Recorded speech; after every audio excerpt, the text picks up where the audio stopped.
नमस्कार, मैं वैभव उपाध्याय आज आपके सामने एक नए सब्जेक्ट कॉन्स्टिट्यूशन ऑफ इंडिया के साथ उपस्थित हूँ। मेरे मन में पहली बार इसके लिए श्रद्धा तब आई जब हमारे देश के प्रधानमंत्री ने इसे अपने दूसरे कार्यकाल से पहले प्रणाम किया। न्यूज में भी यही हेडलाइन आई कि हमारे देश के प्रधानमंत्री ने संविधान को नमन किया। तो मैंने इसके बारे में मेरे पेरेंट्स से बात करी कि मुझे ये बुक चाहिए। तो मेरे पेरेंट्स ने भी कहा अच्छी बात है, लाकर दे देंगे हम आपको। तो मैंने उस बुक की मदद से और थोड़ा नेट की मदद से कॉन्स्टिट्यूशन को पढ़ा। तब मुझे समझ में आया कि कॉन्स्टिट्यूशन एक्चुअल में है क्या। तो पहले आपको थोड़ा इंट्रोडक्शन दे देता हूँ कि जब तक मैंने ये नहीं पढ़ा था तब तक तो मुझे सिर्फ यही डेफिनेशन पता थी जो हमारी सिलेबस बुक में लिखी है, that constitution is a set of instructions that tells how to run a country. जब मैंने उसे पढ़ा तो उसके अंदर मैं एकदम आश्चर्य करा कि इसमें हमारे लिए इतने राइट्स हैं। अगर हम सबको ये राइट्स बिल्कुल कंठस्थ हो तो फिर हमें तो किसी की जरूरत नहीं है कि भाई, अगर जैसे सरकारी काम में काफी लोग चक्कर काटते रहते हैं कि भाई ये काम करवा दो, ये काम करवा दो, तो वो सबको तो जरूरत नहीं पड़ेगी जब आपको खुद अपना कॉन्स्टिट्यूशन पता है। तो हमारे कॉन्स्टिट्यूशन में प्रेजेंट 25 भाग हैं, 470 अनुच्छेद हैं और 12 अनुसूचियां हैं। जो जब हमारा कॉन्स्टिट्यूशन बना था तब इसमें सिर्फ केवल 22 तो भाग थे, 395 अनुच्छेद और 8 अनुसूचियां मतलब लिस्ट, जिनमें पूरी एक सीरियल वाइज लिखा होता सब कुछ किसी पर्टिकुलर थिंग के बारे में। तो आज हम पहले भाग पर थोड़ा चर्चा करेंगे और मैं आपको कुछ इम्पोर्टेंट अनुसूचियों के बारे में भी बता दूंगा। पहले भाग में 4 आर्टिकल्स हैं, आर्टिकल अनुच्छेद। पहला अनुच्छेद कहता है कि भारत एक संघ है, यानी कि यूनियन है। यहाँ पर भी मैंने लिख रखा है कि कंट्रीज को 3 पार्ट में डिवाइड करते हैं, कॉन्फेडरल, फेडरल एंड यूनियन। कॉन्फेडरल मीन्स परिसंघ। परिसंघ में क्या होता है, छोटी छोटी कंट्रीज मिलकर एक बड़ा देश बनाती है, उसे अपनी छोटी छोटी पावर्स दे देती हैं। उसके बाद लेकिन वो बाहर वालों से एक बड़ी कंट्री के रूप में इंटरेक्ट करते हैं। इसमें एक खराब बात क्या है कि कोई भी छोटा देश अलग हो सकता है अपनी मर्जी से। इसे हम एक सिर्फ ईंट की दीवार से डिनोट कर सकते हैं कि आप एक ईंट निकालो, आराम से निकल जाएगी। फिर आता है फेडरल, यानी कि संघ। फेडरल में क्या होता है, उसमें भी सेम बात है, छोटी छोटी कंट्रीज मिलकर एक कंट्री बनाती हैं, उसे थोड़ी थोड़ी पावर दे देती हैं और वो बड़ी कंट्री एक ही कंट्री के रूप में बाहर वालों से इंटरेक्ट करती है। लेकिन इसमें क्या होता है कि आप ये सिंगल कंट्री नहीं निकाल सकते। इसे हम एक सीमेंट और ईंट की दीवार से भी डिनोट कर सकते हैं कि आपको इसमें हथौड़े छेनी से इसे निकालना पड़ेगा। तो ऐसा थोड़ी ना कि सिर्फ एक ईंट निकलेगी, 3-4 ईंट निकल जाती है। अब जो लोग सोच रहे हैं कि ये हथौड़ा छेनी ये वाला है, तो इनके लिए बता दें वो हथौड़ा छेनी ये नहीं है। और जिन्हें इस हथौड़ा छेनी के भी बारे में नहीं पता, तो ये कम्युनिस्ट सरकार का सिंबल होता है। लेफ्ट पार्टी एक है बांग्लादेश में, वेस्ट बंगाल में, उसका भी यही सिंबल है, आपने देखा होगा, उसका झंडा भी यही है। तो अब आप सोचेंगे कम्युनिस्ट ने हथौड़ा छेनी क्यों रखा है। तो जो ये हथौड़ा है ये मजदूरों का प्रतीक है, मजदूरों का।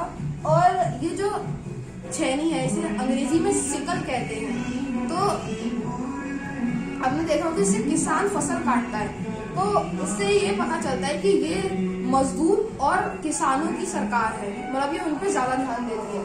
फिर आता है सबसे मजबूत यूनियन। इसमें क्या होता है, एक देश है, वो एक ही देश है, उसके अंदर कोई देश नहीं है। इसे हम प्लास्टर वाली दीवार से डिनोट करते हैं। वो एक ही दीवार है, अब उसे आप हथौड़ा छेनी से तोड़ नहीं सकते, उसके लिए बड़े बड़े बुलडोजर और हथौड़े लगते हैं, और आप यूनियन को तोड़ भी इतनी आसानी से नहीं सकते। तो ये 3 हो गए हमारी कंट्रीज के टाइप।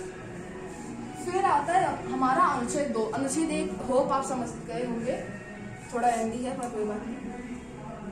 अनुच्छेद 2, आप अपने देश में किसी देश को मिला सकते हैं।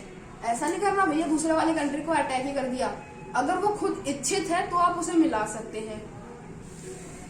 ऐसा इंडिया कर भी चुका है। 1975 में सिक्किम को हमने अपने अंदर मिला लिया था। 1975 आई थिंक सिक्किम को हमने अपने अंदर मिला लिया था। उस वक्त चाइना ने अटैक करा था मतलब तिब्बत पे, तो सिक्किम भी डरा हुआ था कि कहीं ये हमारे ऊपर ना कर दे। तो उसने पहले तो इंडिया से इच्छुक हुआ हाथ मिलाने के लिए, उसके बाद वो इंडिया का पार्ट बन गया। लेकिन हर कंट्री को डर होता है कि यार ये हमारा गलत फायदा ना उठा ले, तो उसे भरोसा दिलाने के लिए कॉन्स्टिट्यूशन में एक अनुच्छेद 2A लागू कर दिया था। उसके तहत अभी हम सिक्किम में कोई बदलाव नहीं करेंगे। लेकिन जब सिक्किम को भरोसा हो गया कि भाई भारत भरोसे का देश है, इसमें हम भरोसा कर सकते हैं, पाकिस्तान की तरह नहीं है, तो उसने आर्टिकल 2A हटावा दिया। अब सिक्किम में सब कुछ परफेक्टली हो रहा है। फिर आता है अनुच्छेद 3। किसी भी राज्य की सीमा में आप तोड़फोड़ कर सकते हैं, ये संसद का काम है। और ये जो देश मिलाने का था, ये भी संसद का ही काम है। इसमें राष्ट्रपति का इतना कुछ महत्व नहीं रहता। तो इसमें आपने कहीं देखा भी होगा कि उत्तर प्रदेश से उत्तराखंड काट दिया, आंध्र प्रदेश से तेलंगाना काट दिया, मध्य प्रदेश से छत्तीसगढ़ काट दिया। तो ये सारे इसी के वो हैं। इसमें क्या होता है, आपको संसद में 50% बहुमत चाहिए होती है इस काम के लिए। 50% बहुमत के बाद आप उस देश को बांट सकते हैं। करके दिखा देते हैं आपको। ये सपोज करिए देश है और ये संसद आ गई आपकी। ये देश कई सारे राज्यों में बटा हुआ है। अब सपोज कीजिए हमें इस स्टेट को विभाजित करना है। 50% बहुमत मिलने के बाद विभाजन हो गया। अब हमें इन दो स्टेट को कंबाइन करना है। 50% बहुमत के बाद कंबाइन हो गए, तो मतलब सीमा में तोड़फोड़ इस तरह से हो जाती है। फिर आता है अनुच्छेद 4।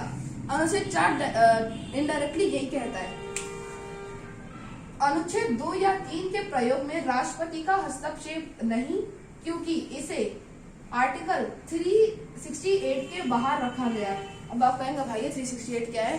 तो आर्टिकल 368 में वही बातें आई गई हैं जिनमें राष्ट्रपति का पूर्ण योगदान है। आर्टिकल 368 में की जो बातें हैं उनमें राष्ट्रपति के पास 2 चॉइसेस होती है, या तो वो साइन करे या नहीं करेगा। लेकिन अगर कोई चीज के बाहर है तो राष्ट्रपति जी बाध्य होते हैं उसमें साइन करने के लिए। इसके प्रभाव में ये लिखा है, मतलब अनुच्छेद 4 के 2 और 3 ही तो है। तो इसके प्रयोग में 50% बहुमत चाहिए संसद के अंदर।